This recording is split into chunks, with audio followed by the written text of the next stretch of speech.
Well, here we are again together.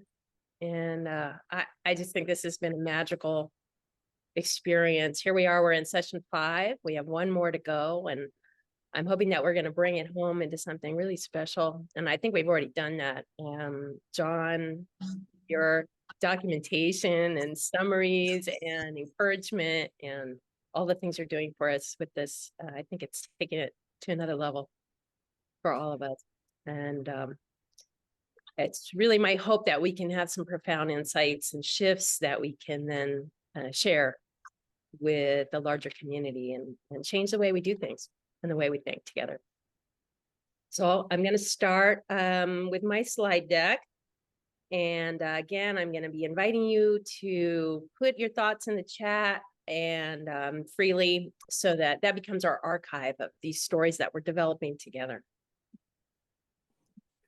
I'm gonna, whoop, whoop, whoop.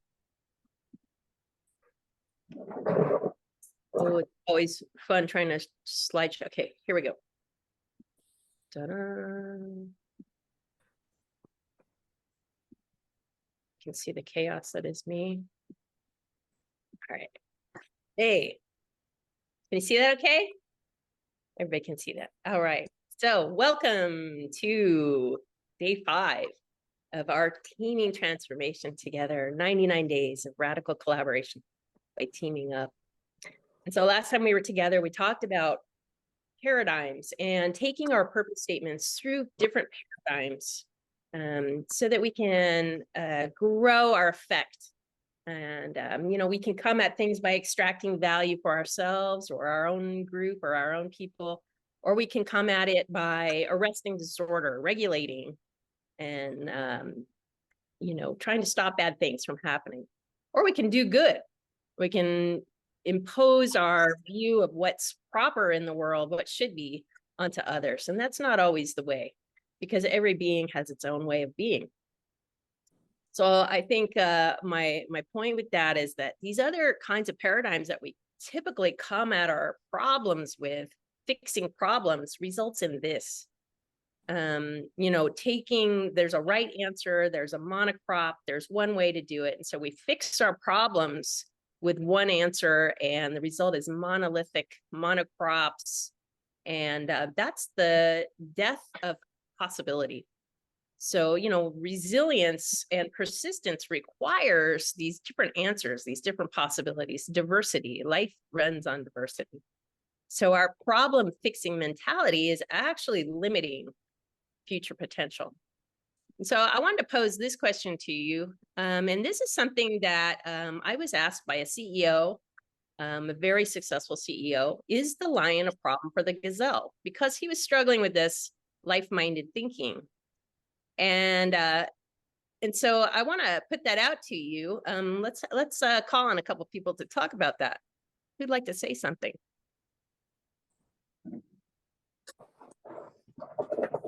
Is the lion a problem for the gazelle? Erica, are you raising your hand? Well, I'll give you an answer that I feel. Okay. Is that no. We know that everything was created for a purpose. And sometimes that's difficult to understand, because the gazelle becomes the food for the lion. Just as we raise crops to feed the hungry, in our collective consciousness as the whole, it's a matter of weighing out different possibilities from all angles to come up with many solutions, and to select the solution that creates the least harm and for the highest good of all concerned. All concerned. Okay, very beautiful. Jack, would you like to say something? Oh, you're on mute. Okay, yeah, and I know what she just said is kind of the expected answer, or what the right, so to speak, answer is. But I look at these kinds of things kind of in two different ways, just like I do, we're all one. In a sense that they're on the planet together, like the previous person said. But at the same time, I kind of can see where the lion can be a problem for the gazelle. Hmm. If I was a gazelle out there and I had my little baby and this lion was showing down on my baby, I think I would, yeah, think that maybe it was a problem. Anyway, okay. Is a problem for the gazelle. Okay. Gordon. Yeah, I guess I'd say unequivocally being killed is a problem for an individual. And it's just a separate issue whether for the collective it makes sense to cull the herd because if the gazelles were never killed by anybody, they probably would get weaker and weaker as a species, and I'm not sure what the implications of that are. But just like with human beings, there are enemies that we have. For example, it's very bad for Ukrainians that they're being killed by Russians, but that also is the order of things where the strong kill the weak, and that's the way it works. So anyway, yeah. In summary, yes, the lion is a gigantic problem for the gazelle, in my opinion. Okay. Thank you. We had a nice selection of Shonda. Do you want to throw one in? I'll do one more. Well, I think the lion could be an asset. Huh?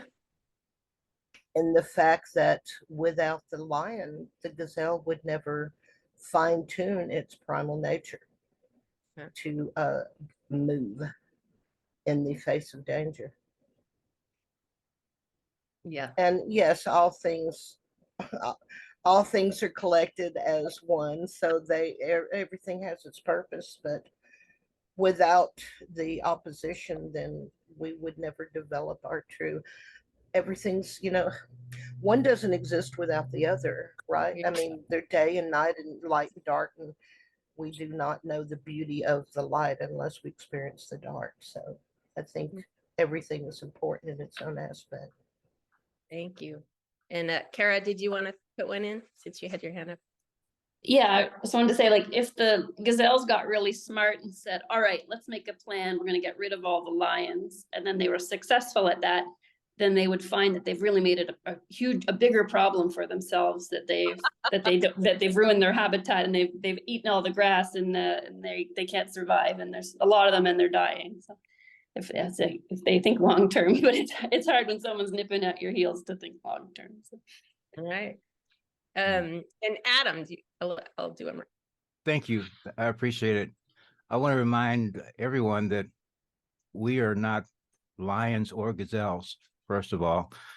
We are life, though, which lions and gazelles are too. But we have a consciousness or a level of sentience that's far wider and brighter. We have other assets. So our purpose in life, and this the other thing is we have the idea that physicality is life, and therefore the end of physicality is the end of life, which is actually, from the evidence and everything else, is not true.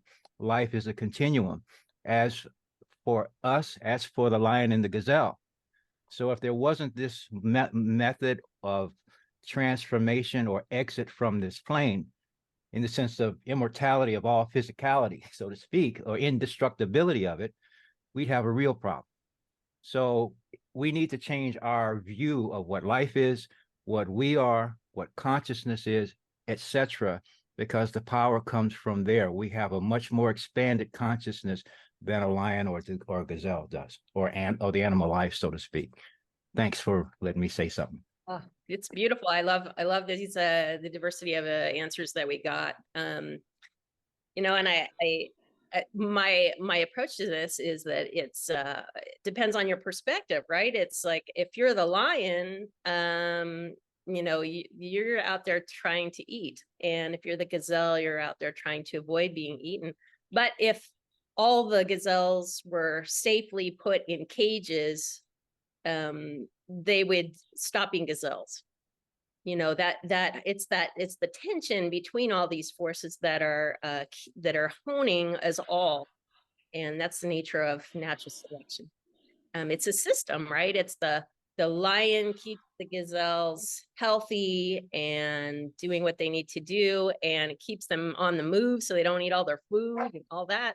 And then for the lion, if we were just to feed them gazelles all day, they'd be fat and lazy and they wouldn't be lions anymore.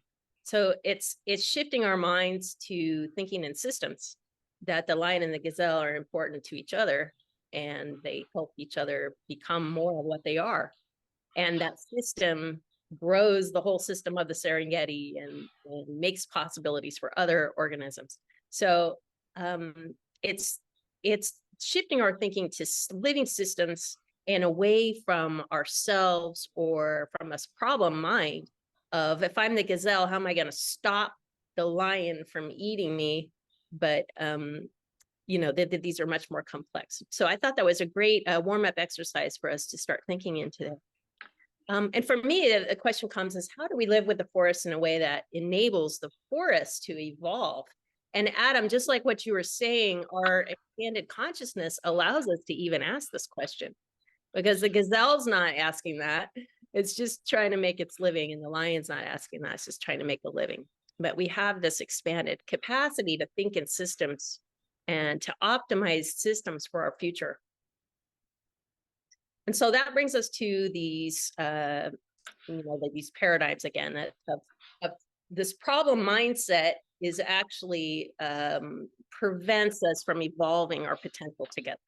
So evolving potential is a really a pattern of uplift. And here I talk about the mycelium underground and how, you know, originally plants were very feeble. They had feeble little roots and they had to stay in the water or near the water. And it was these mycelial fungus underground that partnered with them and enabled them to enter the terrestrial habitat. And in the process, you know, 95% of the plants on Earth are supported by them now. And of course, all life depends on that. So it's this crazy pattern of uplift. Evolution is always expanding the possibilities. And that's really, I think, what we're after with that evolved potential mindset, is so that we can team together, make these systems, these rich systems with lots of players, lots of possibility, lots of diversity, and beauty and health. So this life mind, just to remind you of some of these things that come up, you know, that in living systems, diverse individuals are self-organizing. Nobody's controlling them. I mean, they each other are trying to control each other, but overall, individuals are making their own choices and self-organizing. And what they do, the choices they make, are inherently conducive to future life. Like we were showing with the mycelium and the trees, you know, it's growing possibility for the future. And the reason they do that is because the ones that do left more offspring. So it's a system that creates more and more life and conditions conducive to life. And really what's happening is not fixing problems or solving things. It's really expanding possibility or pruning it. That's what we're doing. And so it's really a 360-degree system of possibility. And if we can think that way, we can work towards potential instead of solving problems. And I think what's really exciting about this is a lot of us are mired in this hopelessness. You know, you look at these charts of, you know, carbon going off the chart and, you know, species declining, and these linear charts make us feel hopeless and despair. But in reality, life is this open-ended, unknowable system, and it can change on a dime. So it wakes me up every morning going, yeah, what's going to happen? I don't know, but possibility is there. So it's always cultivating that possibility and evolving potential. And it really comes, potential, I think, the most important thing is it emerges from uniqueness. It emerges from the inherent unique nature of every living thing. And so it's important for us, I think, with those paradigms, what I'm trying to orient you to thinking about is observing the whole living system before you go in and try to stop it or solve a problem or impose what you think should be on it. Because I think the degeneration of our living potential begins with the failure to see and be seen as we are. And I think that, you know, it starts in our communities. Do we see each other? Do we talk past each other? Do we hear each other? And do we see each other as we really are, or as we would like each other to be, or we think each other should be? And that's where degeneration begins. So it goes for me back to Jane Goodall of, you know, this openness, considering other possibilities and other perspectives, looking from the lion and from the gazelle, and having curiosity about what those experiences are and those ways of life are, and our connections and our interrelationship, and having respect for all the players.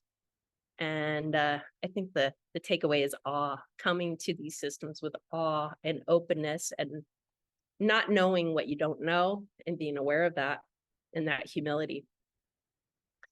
And so I think this comes to our in a way that, for our purpose statements, that if we can, as a community, approach our work in a way that acknowledges and considers and respects the unique abilities, perspectives, values, and roles of all our relations and co-creators, I think that's profound. Because, and that's, you know, what we're talking about, radical collaboration, is that we're stuck in these very human-centered systems where we really only think that we're the only ones that matter on the balance sheet. But in living systems perspective, it's all beings, and it's all our relations. And I think that is really the beauty of what we're doing here, is that we can begin to really dive into radical collaboration across worldviews. And that means across cultures, across paradigms, and across species. I think it's very exciting what we're doing. I just wanted to put a plug in for my Borrego Institute for Living Design in Borrego Springs, which is amazing. And we're going to be opening that for people in November. So we'll have a fantastic dinner and a camp out and all kinds of great things, music. So stay tuned. So today, I wanted to talk about seeing things as they really are, the nature of things. And I wanted to start with human nature itself. You know, are we inherently selfish? Are we inherently greedy? Are we, you know, is this picture us? And I've talked about this before, but this was an experiment that I did in 8th grade from this book, inspired by Betty Edwards. Of what she did was she found that people drew a picture right side up, and then half the people drew it upside down. And the people that drew it upside down did significantly better at actually looking and seeing what was before them. Whereas the people that drew it right side up drew what they thought they saw. A man in a chair. I know what a man in a chair looks like. But when they turned it upside down, they really had to look at the lines and, you know, all these things, and they had to really see it for what it was. So that was profound for me. And I think that's the work that we're doing. We're really trying to see things in a way that shakes us out of what we think we know and the way that we see. So what I've been doing is using metaphor and shifting scale and taking other perspectives, like other organisms, to help you see the true nature of things. That I feel is my work. So what I've done here, this is a little insight into my mind, that I've taken like a metaphorical approach where I've created this framework to describe the way that living things work and how they evolve. So this is actually describing a process of becoming. So organisms, individuals within a population, are becoming more themselves, generation to generation. And how they do that is by collecting nutrients they eat. And that allows them to grow. And, you know, then the same thing is happening, that their way of life is feeding the ecosystems, depending on the ecosystem, all the other creatures in it. And so what they eat And what they feed, it has to feed each other. So we talk about their way of life, the way that they operate. So this is a general framework that we can use to look at any organism. And, we're no different. We fit in this as well.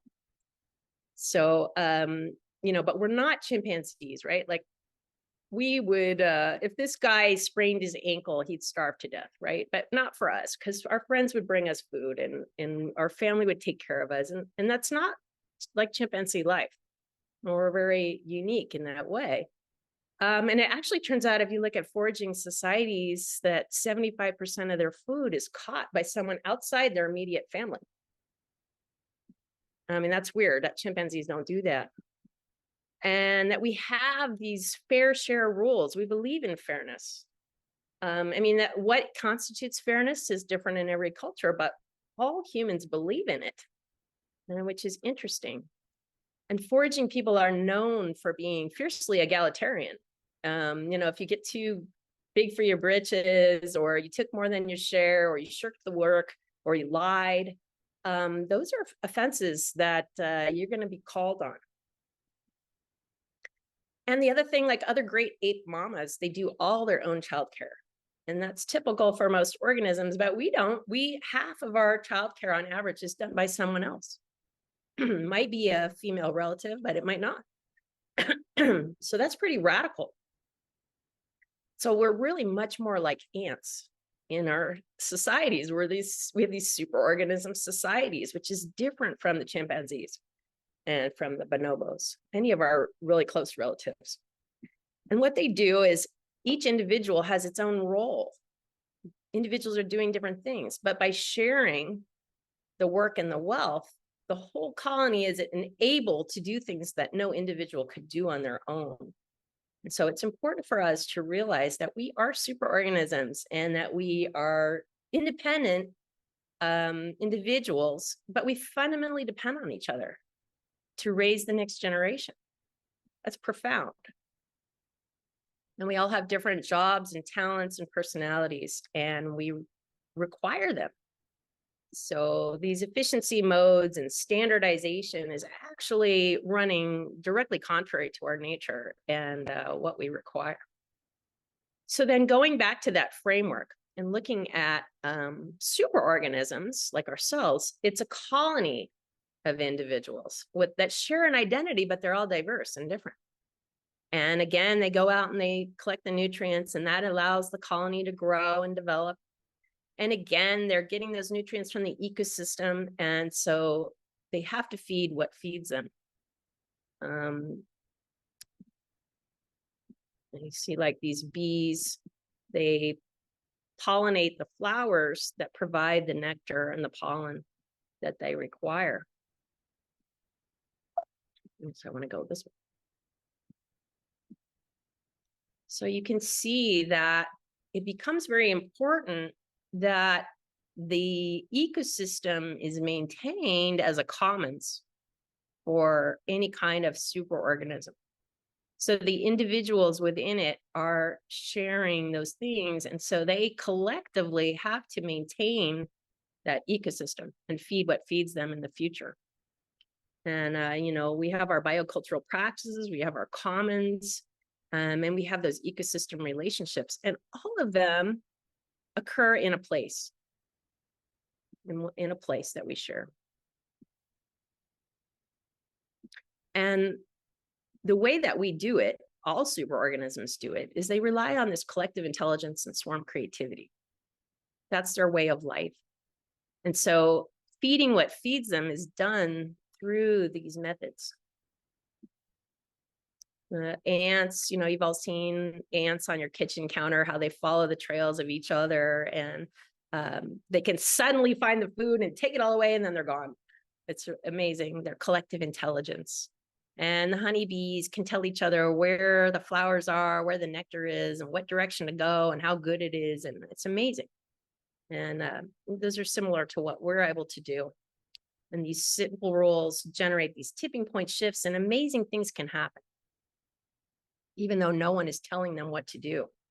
There's no external force telling them what to do. The queen is not a an enforcer of any kind.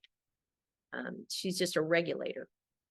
So here's what they're relying on. And I thought we could go into our breakouts here and talk about these things that are required. So collective intelligence, it requires our individual agency and that we're independent and autonomous. So we have our freedom, and it requires our diversity, that we're all different, unique, and it requires transparent sharing of what we know and what we do. And then the swarm creativity is these organisms like the bees, they work in teams. So they might have a team of 3 that does something very special. We're going to go look for these kind of flowers. Or the ants, a team will go and collect, forage. Whereas another team is working in the nursery, or another team is working repairing the nest. And so they have that specialization in teams, and it requires that they share everything, and they communicate. They have a language, an if-then kind of language. If I do this, you do that. It's almost like chess. So I thought we could go into a breakout and talk about these things and how these things are compromised in our work or in the systems that we're in. So let me see. Oh yeah. Okay, so you can see that these things, specifically sharing requires our commons, and it requires biocultural practices that protect that commons and develop it and maintain it for one another. And that requires a shared future and shared values. And those things are dependent on a shared place. And so I think this is coming around to something interesting about our anchoring to place. I want to go through this a little bit, and then we'll do our breakout, because I think this is going to go directly into our purpose statements. So here is what happens. Here's the things that superorganisms require to do their work. This collective agency intelligence and the swarm creativity. But what happens is these parasites come in, and it's typically a sister species, the closest relative of the colony, which is interesting. But it comes in, and the first thing it does is it wants the nutrients for itself. So it's actually trying to suppress the colony and yet use them, use their labor, use whatever they have. So the first thing it does is suppress the sharing. It suppresses the diversity. It suppresses the agency, and it suppresses mutual protection in the commons. And it just takes it for itself. And that's a familiar pattern, I think, in our lives, in our own communities. And it replaces them with, imposition of those 3 paradigms we're talking about, right? Like imposing our beliefs or our standards or our efficiency on others. And it enforces conformity, and it uses deception. It facilitates competition, and it destroys the commons and the shared identity of the community, and ultimately destroys the community. What happens is the place degrades. And I think that's a very a pattern we can recognize. And so what I want to do is put you into the breakout groups now and think about how these things have impacted the systems that you're working in. Does that make sense? We need some clarity on that. Here, I'm gonna look at the chat. Okay, I've opened the rooms.